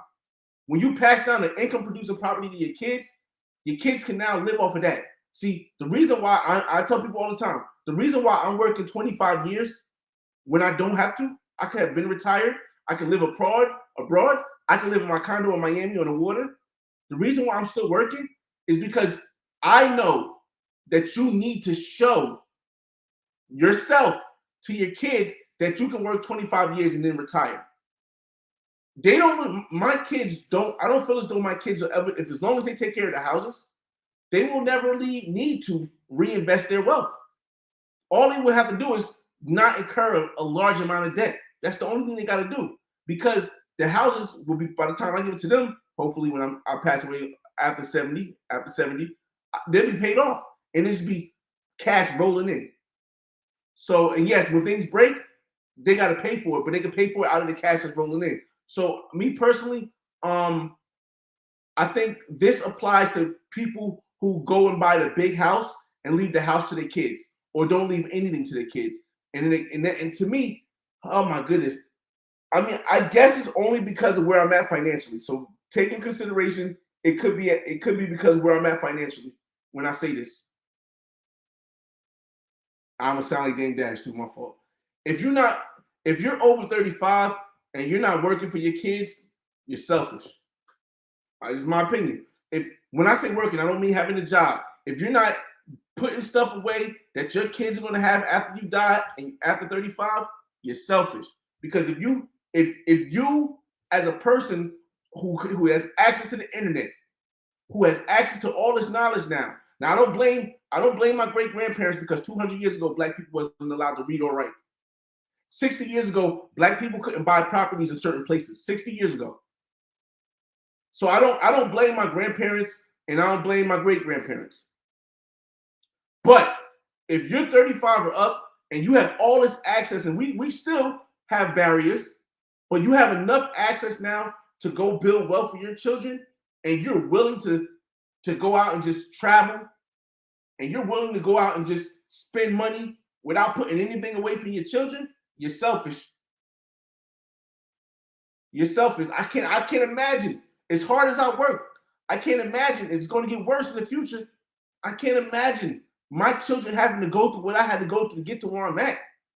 And they say wealth usually 90% of people lose their wealth in 3 generations, meaning you, your kids, your grandkids. But your grandkids, most of them are back to square one. That's why I make YouTube, so that if my grandkids are back to square one, they can learn from what I'm showing them now. But I'm leaving my kids something, bro. And if I'm alive, and when my grandkids are older, my grandkids are not old enough to learn too, I'm leaving them something as well, separately from what I'm leaving my kids. So, again, y'all, if you're 35 or up and you're not leaving and you're not planning for your kids, you just out living life to the fullest. I don't knock anybody for whatever you want to do, but to me that's selfish. That's selfish, especially if you're from the United States and you know what's going to happen in the future. You know how everything's going in the future. So yeah, no way. XL Pro, what up, man? Salute. Detroit, we got to get them to Detroit. Oh man, we got to get them to Detroit. Let me see. Hold on. The small hatch coming back to North. Nah, it was a little my little Scully and whatnot. It was a little cold this morning when I was getting out and going to work. So I went and put a hat on. I got a hat from the store, and it just felt like getting my Adabisi look on. Let's see what you guys are saying. Again, we'll probably make this a 2-hour stream. You guys know I don't normally go this long. Pause. But I definitely wanted to get this conversation off about designing your life because I watch a lot of YouTube, bro. I watch people that don't even know I'm watching. I like everybody's video when I watch them. I like it because I appreciate the knowledge that's coming into the brain, pause, from everybody. But in this world that I've been seeing, a lot of people worry about the wrong stuff. And I'm not knocking anybody. You worry about whatever you want. But to me, because there's really no right or wrong, but for me, it's the wrong stuff. There's no way I'm worried about in my life. There's no way I'm worried about how women in America are treating me if I ain't got a house. If I don't own a house, there's no way I'm worried about how women in America are treating me. If I ain't got passive income, if I don't have passive income coming in, there's no way I'm worrying about these UFOs they saying in the sky. If I ain't got if I don't have the financial education I need, there's no way I'm worrying about what other people are doing. Again, in my perspective, a lot of people are thinking about the wrong stuff, man. It's the wrong stuff. There was an episode in The Sopranos where Christopher went into the Irvington for some hitters. Dangerous is always relative. I tell people a lot, like even when people kept saying El Poblado is dangerous, I'm like, it's relative to you, to what you consider dangerous.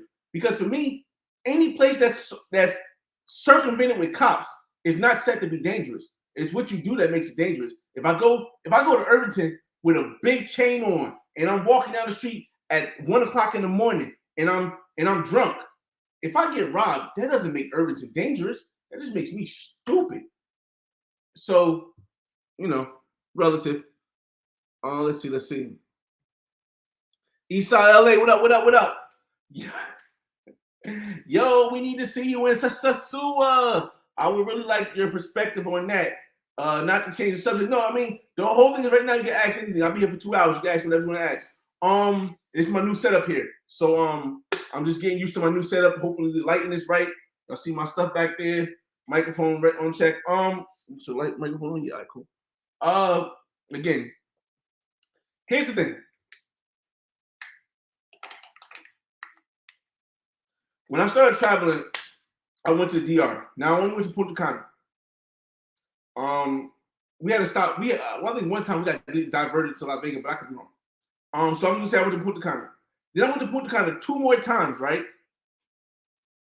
I've been to DR 3 times. Yes, Sosua is completely different, but people don't know Punta Cana has an actual club section outside of the resort section. It does. But I haven't been to Sosua yet. But the thing about Sosua is that the internet allows us to see what things are. And I think that Sosua is a place that I would go once I'm in my 50s and I don't want to really do too much. Right now, here's the thing, and a lot of people don't understand this. Shout out to my homie, shout out to the homie Zoom from Thailand. Zoom to Thailand. Shout out to homie Zoom to Thailand. Shout out to Love Crossing Borders. Shout out to Telemade Dreams. These are guys who got some dope information, some dope info, and they're expats in all different places that help you know where to go, know what to do when you get to that age. You guys, a lot of people forget, and I'm 38. I'm still in my warrior mood.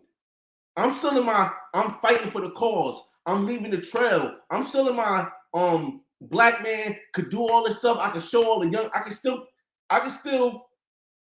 be I can still be relatable to an 18-year-old coming out of high school, to a 20-year-old. They can see me and be like, yo, that guy's relatable. He's not too old. But I can also hit the 60-year-olds and 60-year-olds be like, oh, this young brother's doing the right thing or doing the thing that how we think we can move. But you got to remember, it's 2 different lifestyles. Sosua is that 50 and up, 48 and up lifestyle where you just relax and sit in. I'm traveling the world. And if I don't travel the world, I'm building bridges to places that I want to have a piece of my legacy, a piece of my family's legacy in. So Sosua wouldn't be a place for me that I would want to go. And you got so many other brothers that can show you. I mean, you're not going to get the Black Man's Guide type vibe, but there's some great, like I said, you want to go to Thailand, that's a place where Zoom could tell you everything. I still may do a Black Man's Guide to Thailand when I get there next year, but Zoom right now, Zoom can handle all that. You want to go to DR? Telemade, Flip Flop, TMI, so many people, Bar World TV. You want to go to Colombia? You know, I can tell you more about that too, but again, I'm not in the sitting, relaxing phase. That's not for nothing. My opinion, my perspective. I think DR is the 40 relaxing. I think Thailand is the 40 and up relaxing. You've done all you've been a soldier for a long enough time. Now you're just relaxing. You want to live calmly. You want to settle. You want to do that. That's Thailand. That's DR.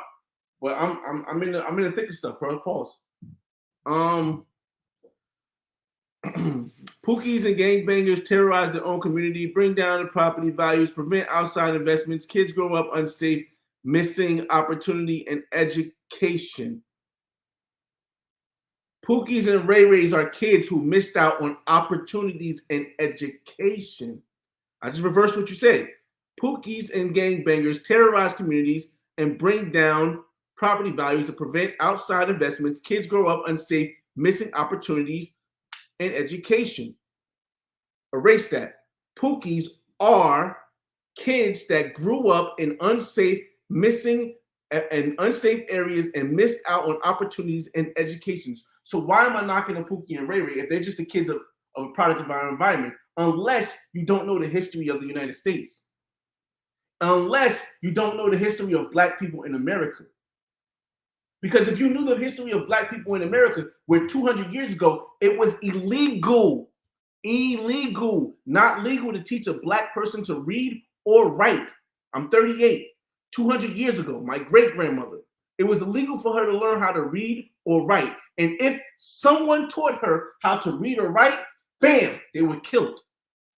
Punishable by death. So when you get upset at the Pookies and Ray Rays who grew up in the system of the United States, which made it illegal for you to progress, to be mad at them either means you have no empathy or you have no knowledge of the history.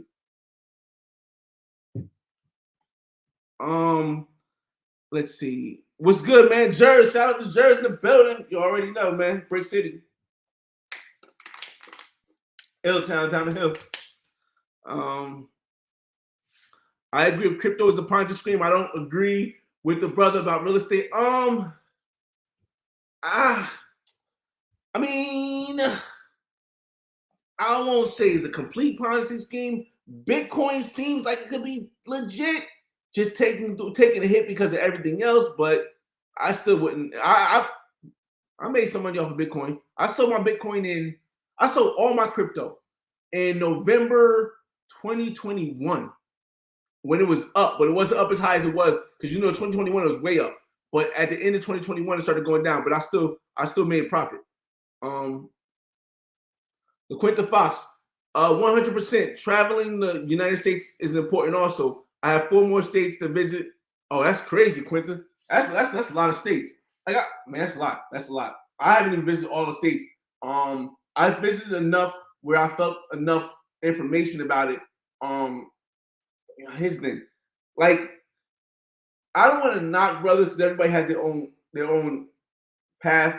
But the issue is that before you go overseas and praise the areas you go and say, oh, Thailand is that much so great, Dominican Republic is that great, Cuba is that great, or whatever for you, before you go overseas and do that, I feel as though if you want to be fair about it, you got to visit more places than the city you live in. Because a lot of people are going to other countries and saying, oh, this is an amazing place. But they haven't been outside of the city or state that they're from. Like when I was in New Jersey, I didn't say, oh, the world sucks. This is how my perspective. I'm not judging anybody. I didn't say, oh, the world sucks. The United States sucks because I can't move how I move in Jersey. I went to VA. I went to Howard Homecoming. I went to Oakland, California. I went to Fairfax, California. I went to Florida. And as soon as I got to Daytona Beach, BCR, Black College Reunion, and they had Spring Bling, whatever it was called, MTV. I was like, oh snap! It's not just New Jersey is not the United States. Each state is different. Cool. And then that got me thinking. So I just think that a lot of people, before you go to another country and start dogging the United States, you got to go to a couple other states first because it might be just your state or your city. Let me see. I don't recommend taking out a 401k to buy a car, but it seems like you made okay out on it. No, it's not. It's not a good. Taking out a 401k is not a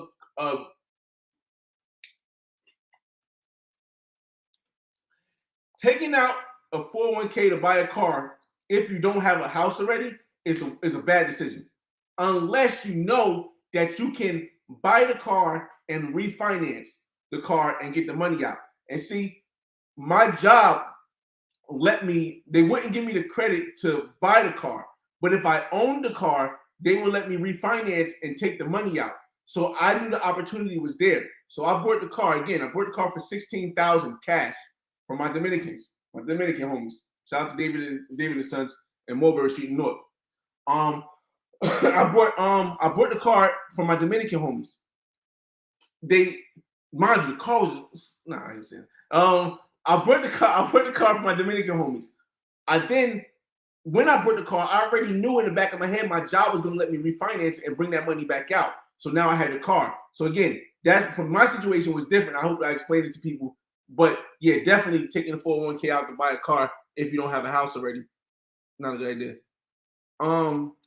Travel Lover, what's up, man? Salute to the best man, Mr. Flyboy. You're a good person because you always answer my messages immediately and in debt and never ask for payment. God, I appreciate you, man. Listen, I told people before, man, the reason why I do that is because I understand the history. I understand history. Yes, I'm young, 38. Well, I'm not young. I'm over midlife. I'm over midlife. But I understand the history where we come from, and I could never. And even and I was able to not have a scorn for Europeans or white people. I don't. My daughter, my son's mother is Caucasian. She's West Eastern European, and my daughter's mother's from Ghana. So I don't have a scorn for anybody, regardless. But I do think that everyone needs somebody to, help them without asking for money. But nothing wrong with asking for money too if you want to. Brazil and Da, Global Paper in the building. Models and bottles for life. I hope you seen the post, man. I was models and bottles and all in Atlanta. Checking in from Medellin. Daniela, ¿qué le pasa? ¿Qué pasa, señora? Señora, qué bueno. Again, Global Paper. If you still hate Global Paper, listen. I will gladly let you borrow the title of Threesome King as soon as you tell me. You ain't even got to show me, Global Paper. Just tell me you had a threesome with twins. And I let you hold it, borrow it. We can share it. I'll let you hold it for a week. You give it back for a week. But you got to tell me you had a threesome with twins first, man. Or mother-daughter. You do a mother-daughter, I'll give it to you. If you get a mother-daughter, I'll give it to you, man. Mango diet. Compare they're gonna try to marry me for that. Oh man. Compare spending hundreds of thousands in real estate compared to a few thousand six-figure career. Wait, what? Oh man, I'm reading this wrong. Hold up. I don't even wear glasses. I'm reading this wrong. Hold up. Compare spending hundreds of thousands in real estate compared to a few thousand to obtain a skill for a six-figure career that you can work from anywhere, which sounds like a better investment. Who is spending hundreds of thousands on real estate? That's my first question. Maybe they didn't explain real estate right to you, so I'll try to give you a brief synopsis. My house that I'm in, just this house right here, it's worth about $560,000. That's hundreds of thousands of dollars. I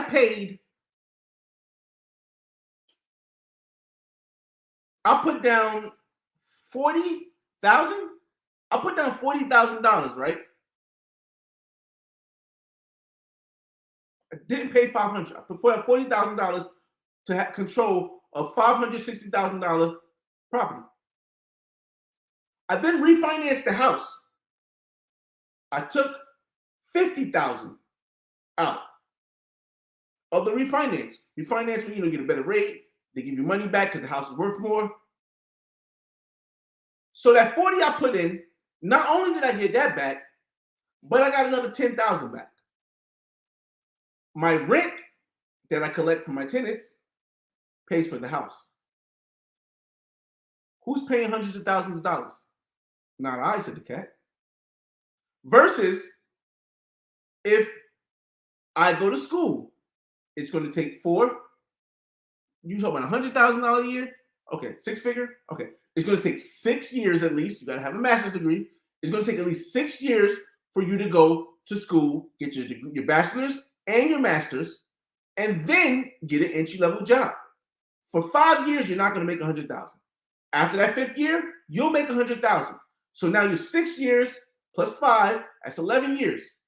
It's taking you 11 years to get to that six-figure amount. Plus you had to pay to go to school. So when you say which one is a better investment, real estate. Easy. Omar Suarez in the building. What's going on, D. Smith? Shout out to D. Smith. This is the brother you need to talk about real estate also, man. This brother knows a lot about real estate. A lot more than me. A lot more than me. So, and I know a lot. So, y'all know.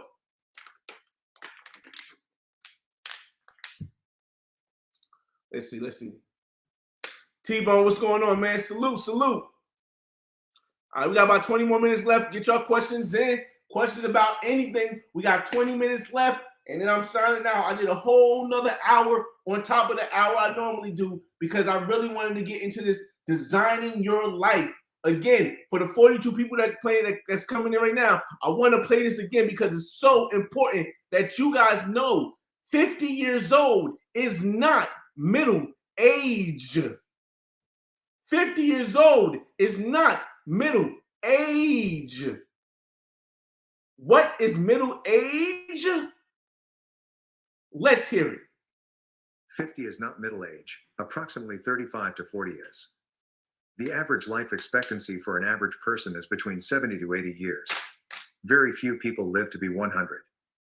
All of us are structured to believe 50 is middle age, because 50 is half of 100 and that half makes sense. But in reality, if you are in your 30s, you are right at the tip or in the middle age. This is considering you actually live past 70. If you take into context unforeseen passing like a car crash or numerous other things, that number is significantly lower. Working till you are 65 to retire is one of the biggest scams on the planet, and those who realize gets out before anyone else. Life is shorter than you think, so stop putting off things for later. Going on that trip later, asking that person out later, moving to a new country later. Welcome to reality. Okay, just in case, I'll make it home tonight. Shout out to John Henry from Jersey too. Just in case you guys don't believe what the correct age is that most people, on average, most men pass away, let's type it in. What is the life expectancy in the US? Okay. 77 years old for men. What up? For men. Okay. Wow. Let's see. Okay, there we go. So 77, right? Let me see. All right, so 77 is for men. Let's see, let's go black man. Let's see something the same thing over and over again. So let's just say 70. Let's just say 77. I like that. We'll go with 77. 77 is still put you at 38, 39 almost 39 years old. 39 is midlife. Like I said, I like this stuff because I can show receipts, y'all. I like this stuff because I can show receipts. 39. It says 77 years old is the average life expectancy. So 39 is midlife. 38.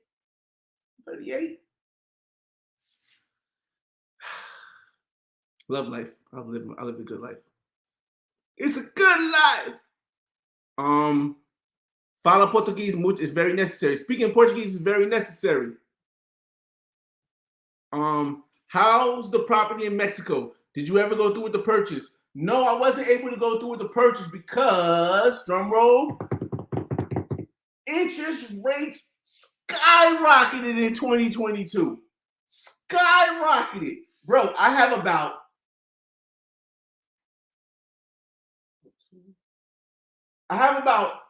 $360,000 of equity in this house.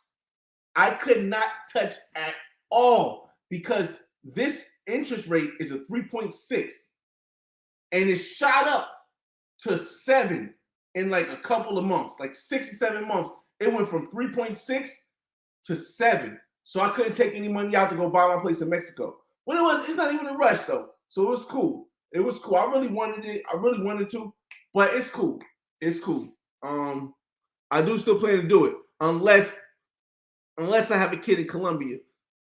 Then, like I said, 40 years old, I'll be looking to see where I want to have a kid at. But yeah, and even if I do have a kid in Colombia, I might still get one in Mexico and just rent an apartment in Colombia. Women aren't the top priority when moving out of the United States. The majority of people moving out of the United States for a better life. Why live poor and least middle class? I agree. The issue I have with this is that there's not enough, my opinion, my perspective, there's not enough people who travel who illustrate that you can move out of the United States, but you need to have passive income before you do so. Because here's the thing. if you're working a laptop job and you get fired and you live out of state, live out of the country, it becomes harder to get another laptop job. And if you've had money stacked, it's good for you. But do you want to be working your entire life? I think nobody really thinks past 10 years. And that's why I keep telling people, don't think 1 year, don't think 5 years, think 10 years. Because here's the thing. Right now, I'm 38. If I wanted to go out and do laptop lifestyle, I could. But do I want to be working at 60? No. Do I want to be working at 55? No. Do I want to be working at 70? Hell no. So I think, you really got to get some kind of passive income from the United States because it's going to be number one for a long time. Z1 in the building. I believe life insurance is vital as well. Yes, it is. If you have children, only if you have children. I have children, so I have life insurance through my job. It's a lot of reasons why it's very important. There's too many to go through. And they have all the stuff, man. I don't really get too much into it because I don't really know too much about it. Retirement age with full Social Security benefit is almost 70. So yeah. So if you don't want to work towards any type of passive income or rent, you'll be working to 65 at least. And if you work, honestly, bro, I think I could be wrong. Correct me if anybody knows if I'm wrong, bro. I think if you retire at 65 instead of 67, they consider that early. They don't penalize you, but you get less money or something like that. So I don't know, man. Yeah, I don't know. Like I was really considering retiring. I was really considering retiring at 40. I was like, I'm gonna do it at 40. But then as I broke it down with my son, like my son's not in high school yet, I'm like, yeah, okay, that'll make no sense because I gotta be here. Then I started doing the research, and they was like, yeah, man, you can't retire till 55 at least or 60 if you want to get the health insurance. I'm like, nah, get that. You're not keeping me past 50. Nizzy, what's up, man? I made 10K in crypto on a bull run. I had to start with $100. Nice. I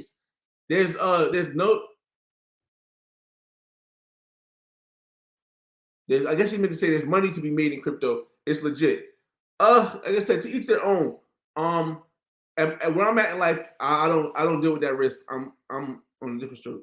Yeah, okay, you didn't make money. CME, what up? You can make money off crypto for sure. It doesn't mean that it's a Ponzi scheme, though. That's just a fact. Just be careful with it. I made money and still have money in crypto. It's a lot of money as well. Yeah, definitely. Okay, we're going to get to the end. A couple more comments, and we got 13 minutes. You guys got any questions? Ask them now. Forever hold your peace. Again, this whole thing has been about designing your life. We're having conversations. We're having different opinions of how things go. That's awesome because each conversation helps you design your life better towards the way you want. And I feel as though if you're not designing your life now, knowing that 39 is middle age, then and you're still hoping that 50 is middle age, then you're pretty much going to be just stuck. That's all you'll be stuck. Motivational moments, what's going on?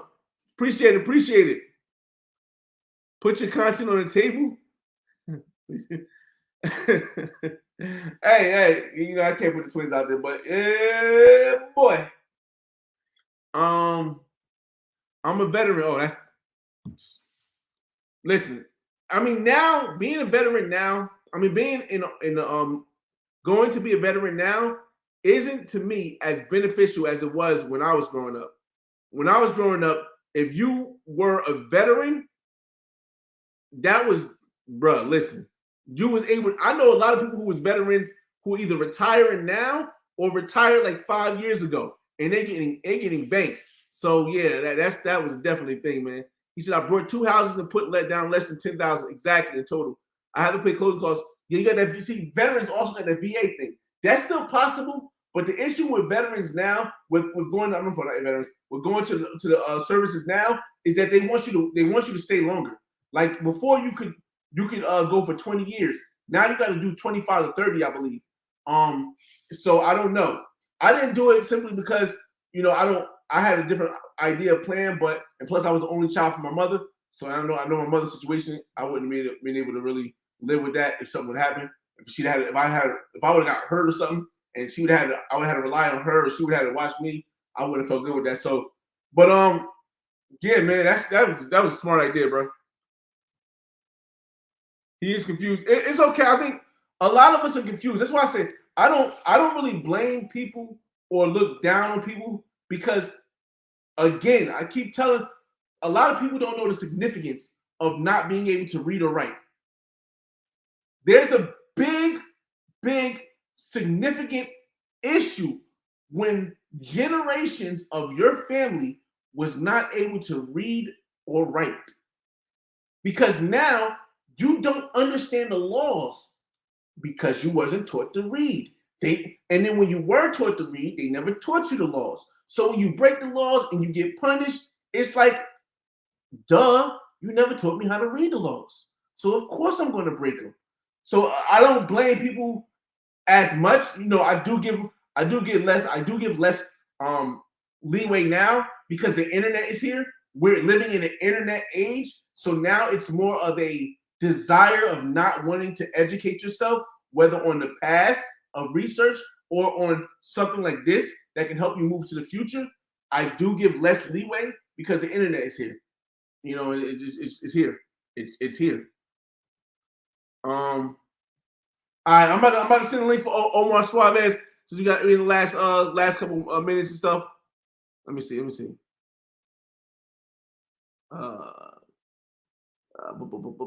second, Omar. Shoot, what? Since when is it like this? Invite. Okay, I was say. All right, this link is for Omar. We're gonna because he's a very educated brother. He can definitely come in here and post and help people out with you know with information, man. Because listen, this is all about. I make my channel. My channel is to help others find a way. I'll never tell you that my way is the only way. The Flyboy way isn't the only way, but it is a way that can help other people find their way. And that's what I'm here for, man. I'm here to help people find their way, give people platforms to tell their story, because telling your story is very important, man. Like I said, the Black perspective has never been told until now. I mean, I'm doing that through the Black Man's Guide. All we know about history, I'm about to let you know, all we know about history, I'm gonna put this down. All we know about history is the European perspective. Speaking of wisdom, Omar Suarez in the building. What's going on, man? Hey, what's up, man? Cool, man. Just wanted to get you to come in here and spit some good knowledge, or get us some information, man. Some wisdom. So one of the things, the message I wanted to get across was, like, you got to prepare yourself. You have to diversify yourself too. So let me give you an example. Like, I have a master's, I have a bachelor's degree, I have an MBA. I'm very tech savvy on the computer. But in addition to that, like when I bought a lot of properties, I also like developed skills. Like as I paid guys to do work in my early years, like I had guys, I paid plumbers, I had electricians, I had carpenters. When I paid these guys, I was watching them and I was learning what they were doing. So my message to you guys, get as much skills as you can on these home improvement. Like if you're getting into real estate and if you're going to do a duplex, because I'm sure Fresh could tell you, it costs money. Plumbing go bad, electrical go bad. You got to call guys out. And if you don't know how to do it yourself, you're going to spend a lot of money. Develop your skill set as much as you can in these type of trades. I can do plumbing. I had projects where I was doing renovations and the electrician didn't show up for 2 weeks. I'm like, you know what, Elf it. I did it myself. I had another project where plumber didn't show up, or my carpenter, or I need a floor guy. I mean, I had to do some of the stuff myself. So the only thing, my message to you guys is skill yourself up. Like when you on the weekends, I mean, guys who want to watch sports and all that, they be like, hey, yo, where's Omar? Look, I'm out here doing projects. I'm out here watching YouTube videos on how to develop my skill sets. And when it comes to, trade stuff, because it's very important. And the other thing is, hey, look, and for women too, but for men, every man should know how to use a circular saw, a drill, a plumbing, electric. You should know that. You should know the basics, because it's only going to help you. It's only going to help you when you own property. It's only going to help you in your house. Like most of the stuff that go wrong in my house, I can do it myself. Now, I still call people out because I'm financially in a, I'm in a great situation. So let me just call somebody to do it. But I can do it myself. So when these cats come in and be trying to, it's going to cost you this, I'm like, look, man, I'll pay this. If the demand is high, because I own property in Miami also, and if it's real high, you know what I say? Bunk it. I'll just do that myself. I don't want to, but I know how. So all I'm saying is, the only message I wanted to get across was try and develop, for the people that's looking into real estate, try and develop as much skills as you can on doing a lot of this stuff. Not that you're going to do it, but sometimes you may have to do some of it. You know what I'm saying? So I think it's good. And the other thing is, when you, as far as getting the passive income, like if you buy a place and it's not a duplex, think outside the box.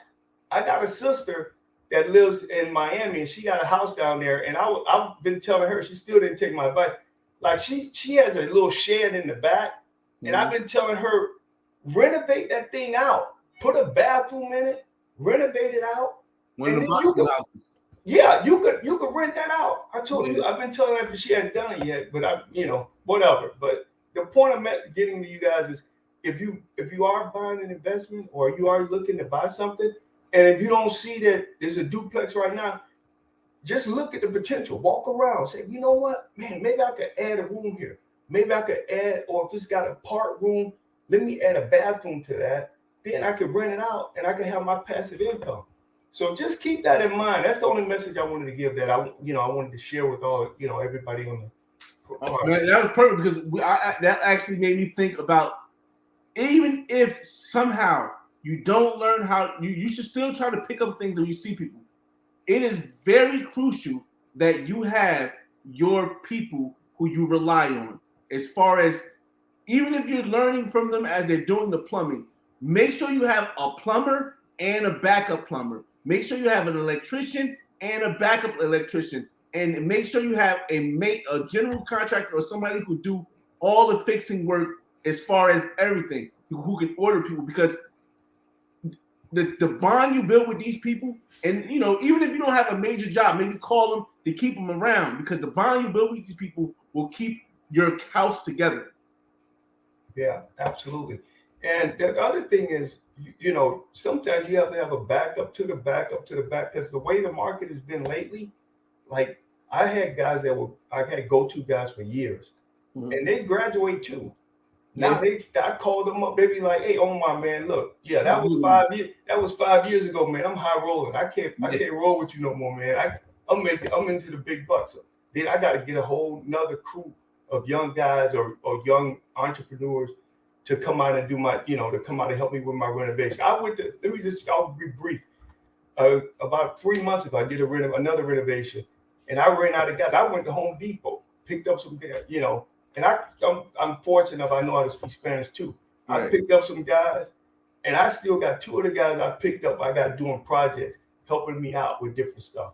And so that means I had to develop a new bunch of go-to guys, because these guys graduate, and or they proud guys me now. Like I had one guy, he was always there. He was hungry like 5-6 years ago, but now he's doing so well, and I'm happy for him.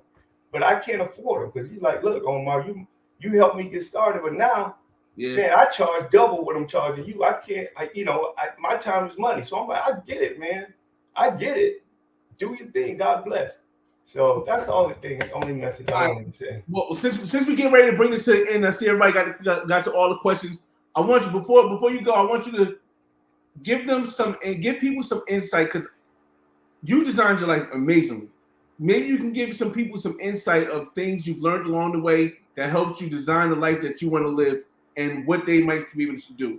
Well, I'm going to tell you, one of the things for me is I always treat people like, nobody can ever say I crossed anybody.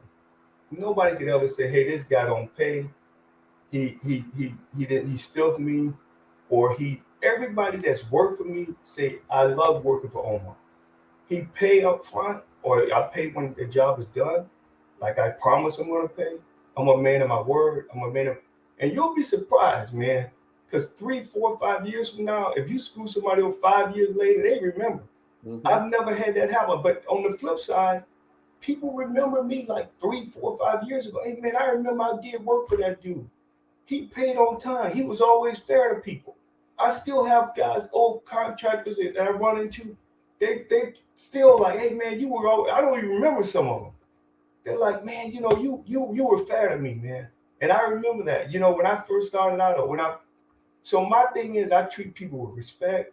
I treat everybody, you know, like they're my own family member. Right. And that's taken me a long way, man. You know, because I believe good things happen to good people, but not all the time.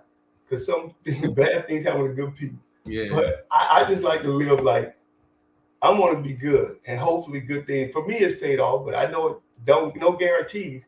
But for me, that's the way I live my life, and it's work for me.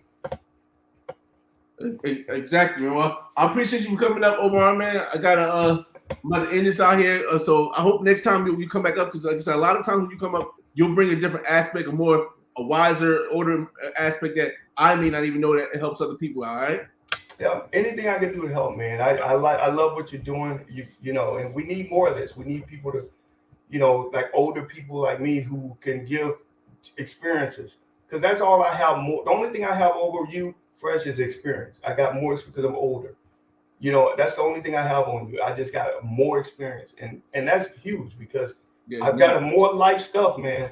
I've been through a lot more, and you know, and I could give you more lessons learned. And that's what I wanted. That's why I wanted to get on the show, just to be able to share some of that with you guys. I appreciate it, man. All right, oh, see you, man. All right, take care, guys. You too, bro. All right. Yo, listen, man. Every time I get somebody who's wise, I like to put them on a password on the platform, because here's the thing, y'all. Yes, I know a lot. Yes, I have a different way of looking at things, and yes, a lot of times I tell you guys, a lot of things that the older folks that came before me did, I feel as though they chose a path that I would not have chosen. I won't say they did the wrong thing. They chose a path that I would not have chosen. But it's not all people who are older than me. As you can see, there are people who are older than me who have done the path that I'm going, and maybe they have surpassed where I'm at, or at least know more knowledge of different stuff that I still lean back to. You see, I tell people this all the time. My elders, my ancestors walked so I can fly. A lot of the ancestors are still walking, and I'm trying to show them, like, listen, you can't walk. The floor is lava. You got to fly. In this era that we live in now, you can't be walking. Technology is making everybody fly. So if you're walking, you're getting left behind. Stop marching. Stop protesting. Learn how the economics of the world work, and design your life around the way the world works, because it's not about what's fair and not fair. It's never going to be about what's right and what's wrong, what's fair and what's not fair. It's always going to be about the economics in this world. So there are some people like Omar, some older folks, some wiser folks that Omar, that get it. But a lot of the leaders in this community, whether it's the Black community, whether it's in different minorities, they don't get it. So I just hope that now that it's our turn as millennials to talk to the people who are going to come after us, and the people and other millennials like ourselves, there'll be more people like me that's telling you guys, design your life the way you want it to be. It's your boy FRE $H Fresh at the Flyboy Way. That's THEFLYBOYWAY.